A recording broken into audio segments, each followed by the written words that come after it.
मैं आपसे जानना चाह रहा हूँ, जो नवाबगंज में सरकारी धान क्रय केंद्र खुले हैं, तो वहाँ पर जो किसान अपना धान लेके जा रहे हैं तुलवाने के लिए, बेचने के लिए, तो वहाँ पर नई नई समस्याएं बताकर उनके लिए टरकाया जा रहा है। मजबूरन जो गल्ला माफिया है उनके लिए 1000-1100 रुपये में बेचने को मजबूर हैं। और आप यहाँ भाजपा के नेता हैं, नवाबगंज क्षेत्र के बड़े नेता हैं भाजपा से, तो मैं जानना चाह रहा हूँ इस बड़ी समस्या को लेकर आप क्या कह रहे हैं?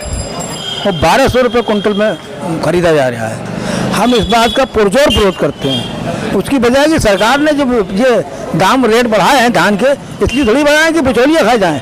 उसने इसलिए बढ़ाए कि भाई किसान के पास आना चाहिए, किसान के पास पैसा पहुंचना चाहिए। और उस समय किसान के पास तरलता की कमी है, पैसे की कमी है। बेहतर होता कि हमारे पास तो कोई शिकायत आएगी तो हम बड़े कड़े शब्दों में उसकी निंदा भी करते हैं और उनका साथ देंगे और मतलब उनका धान हम तुलवाएंगे हर सूरत में।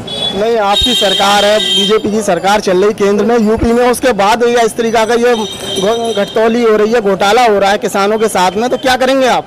अरे उनके उचित दाम दिलवाए जाएंगे, उनके धान की कीमत उचित दिलवाई जाएगी। लेकिन आवे तो कोई सरकारी धान क्रय केंद्र के बाहर किसान परेशान बैठे हैं, आप क्या कर रहे हैं? आप क्यों उनकी समस्या दूर कराने के लिए आगे नहीं आ रहे हैं, ये बताएं।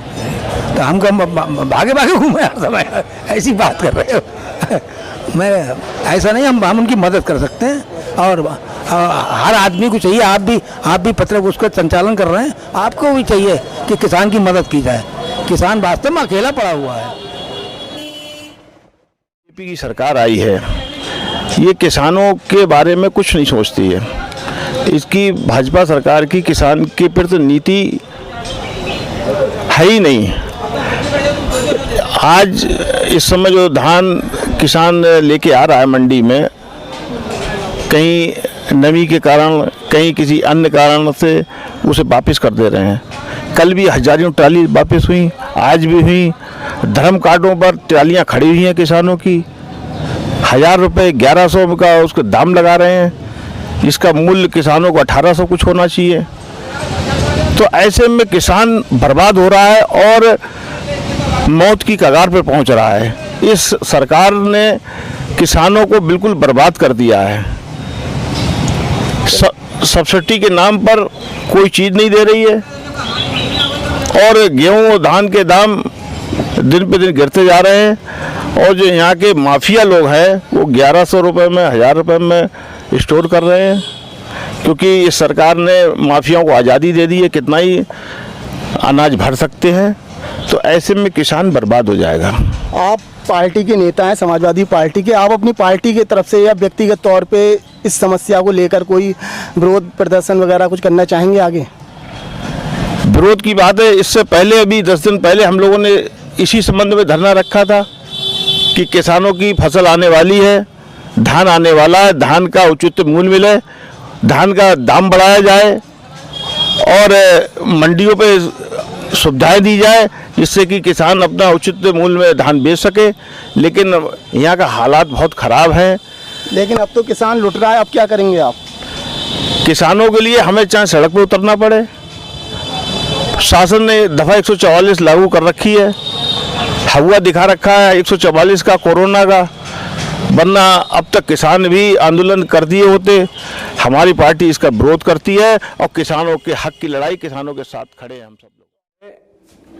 कि ये सरकार द्वारा जो है जो दिशा निर्देश हैं वो कहावत बनाई सोई साहब है, जैसी सरकार चल रही है वैसे ही ये अधिकारी कर्मचारी काम कर रहे हैं। ये सरकार की नाकामी का नतीजा है, ढिलाई का नतीजा है। जो बिचौलिया मंडी में लगे हुए हैं तो यही है बस, और क्या है कहने को। तो आपकी पार्टी किसानों की समस्या दूर करने के लिए आगे आएगी या आप व्यक्तिगत तौर पे आप कोई विरोध प्रदर्शन वगैरह कुछ आगे सोच रहे हैं इस तरीका का? हाँ सोच रहे हैं, लगेंगे। मतलब हम लोग जो है डीएम को, पार्टी क्या करेगी किसानों की समस्या दूर करने के लिए? डीएम को ज्ञापन देंगे कि किसानों की समस्या को जो है देखा जाए। और ख़ास तौर से ये तो किसानों की खुद की भूल है।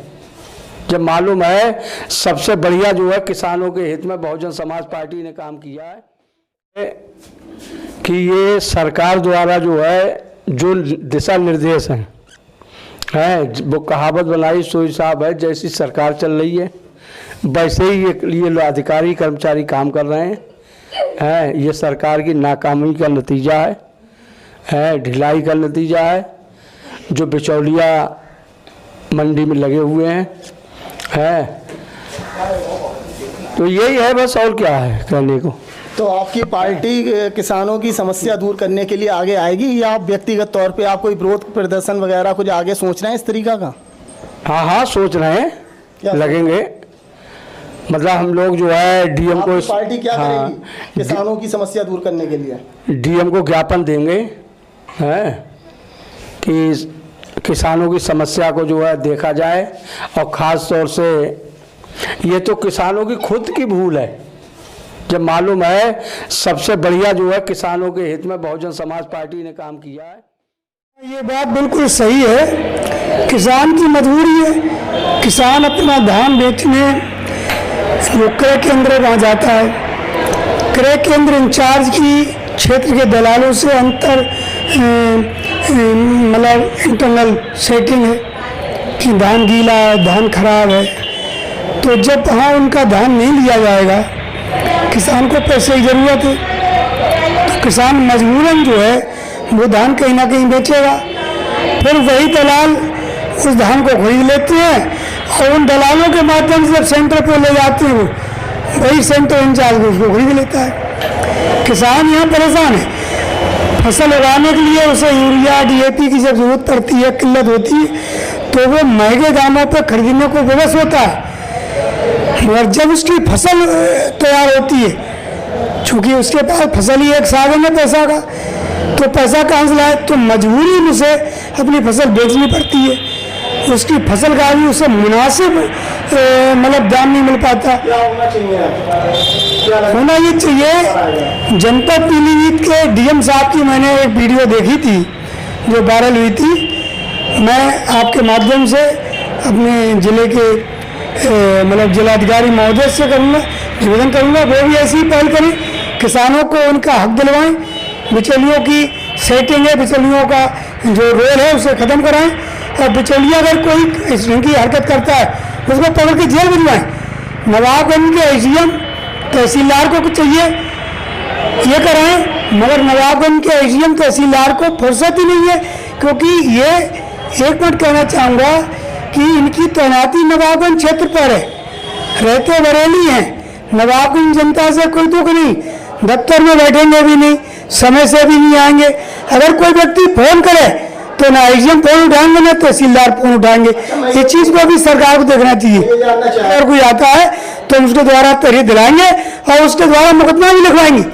भले थाना नहीं लिखेगा तो मतलब अदालत के आदेश लिखवाएंगे, वही जिसके खिलाफ तो जो दोषी होगा। अगर काश्तकार ये कहता है दलाल ने हमारा हक मारा है, दलाल के खिलाफ कराएंगे। अगर वो कहता है सेंटर इंचार्ज के खिलाफ है तो सेंटर इंचार्ज के खिलाफ कराएंगे। आप साथ देंगे? बिल्कुल देंगे। हमने हमेशा न्याय धर्म का साथ दिया है, अधर्म अन्याय का विरोध किया है।